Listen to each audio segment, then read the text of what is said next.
प्रश्न 21। बाल विकास का कौन सा सिद्धांत ये बताता है कि जिन बच्चों में औसत से अधिक वृद्धि होती है वे शारीरिक, सामाजिक एवं संवेगात्मक विकास में भी काफी आगे बढ़े हुए पाए जाते हैं? ए. परस्पर संबंध का सिद्धांत। बी. विकास क्रम की एकरूपता का सिद्धांत। सी. एकीकरण का सिद्धांत। डी. विकास की दिशा का सिद्धांत। उत्तर परस्पर संबंध का सिद्धांत। प्रश्न 22। निम्न में से किसे बाल मनोविज्ञान की उपयोगिता के अंतर्गत नहीं रखा जा सकता?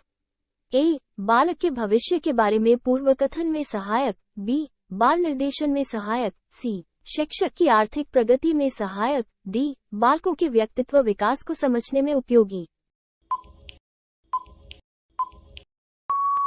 उत्तर शिक्षक की आर्थिक प्रगति में सहायक। प्रश्न 23। निम्नलिखित कथनों में से मानव विकास के संबंध में कौन सा कथन सत्य है? ए. सामान्य से सामान्य की ओर। बी. सामान्य से विशिष्ट की ओर। सी. विशिष्ट से सामान्य की ओर। डी. विशिष्ट से विशिष्ट की ओर। उत्तर सामान्य से विशिष्ट की ओर। प्रश्न 24। बाल विकास का कौन सा सिद्धांत ये बताता है कि बालक सबसे पहले अपने सिर और भुजाओं की गति पर नियंत्रण करना सीखता है और उसके बाद फिर अपने पैरों पर? ए. विकास क्रम की एकरूपता का सिद्धांत। बी. परस्पर संबंध का सिद्धांत। सी. विकास की दिशा का सिद्धांत। डी. एकीकरण का सिद्धांत। उत्तर विकास की दिशा का सिद्धांत। प्रश्न 25। बाल विकास का कौन सा सिद्धांत ये बताता है कि एक बालक पहले पूरे हाथ को फिर अंगुलियों को और फिर हाथ और अंगुलियों को एक साथ चलाना सीखता है? ए. परस्पर संबंध का सिद्धांत। बी. सामाजिक अधिगम का सिद्धांत। सी. एकीकरण का सिद्धांत। डी. निरंतरता का सिद्धांत। उत्तर एकीकरण का सिद्धांत।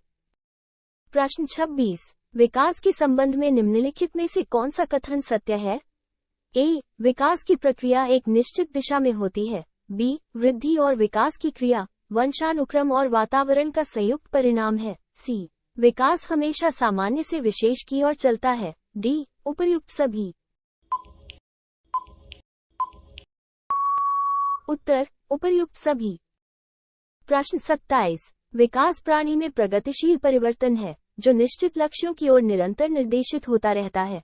ये कथन किसका है? ए. हरलॉक। बी. जीन पियाजे। सी. ड्रेवर। डी. फ्रॉयड। उत्तर ड्रेवर। प्रश्न 28। बाल विकास के विभिन्न सिद्धांतों के आधार पर निम्नलिखित में से कौन सा कथन सत्य है? ए. विकास की प्रक्रिया क्रमबद्ध रूप से आगे बढ़ती है। बी. विकास धीरे धीरे एवं निश्चित समय पर होता है। सी. एक ही जाति विशेष के सभी सदस्यों में विकास की कुछ समान विशेषताएं दिखाई पड़ती हैं। डी. उपर्युक्त सभी। उत्तर उपर्युक्त सभी। प्रश्न 29। बाल विकास का कौन सा सिद्धांत ये बताता है कि बालकों का विकास उनकी वैयक्तिकता के अनुरूप होता है? ए. वैयक्तिक अंतर का सिद्धांत। बी. निरंतरता का सिद्धांत। सी. विकास क्रम की एकरूपता का सिद्धांत। डी. परस्पर संबंध का सिद्धांत। उत्तर वैयक्तिक अंतर का सिद्धांत। आगे बढ़ने से पहले अगर आपको वीडियो पसंद आया हो तो कर दीजिए लाइक और चैनल को सब्सक्राइब करके बेल आइकॉन को दबाना ना भूलें ताकि आपको हमारी सभी वीडियोज के नोटिफिकेशन मिलते रहे। प्रश्न 30। बालक के व्यक्तित्व के सर्वांगीण विकास के लिए शिक्षक को उसके किस पक्ष की जानकारी होना आवश्यक है? ए. उसके मित्रों की। बी. उसके व्यवहार की। सी. उसके ज्ञान की। डी. उसके कक्षा के साथियों की। उत्तर उसके व्यवहार की। Thank you for watching. Have a good day to you and your family.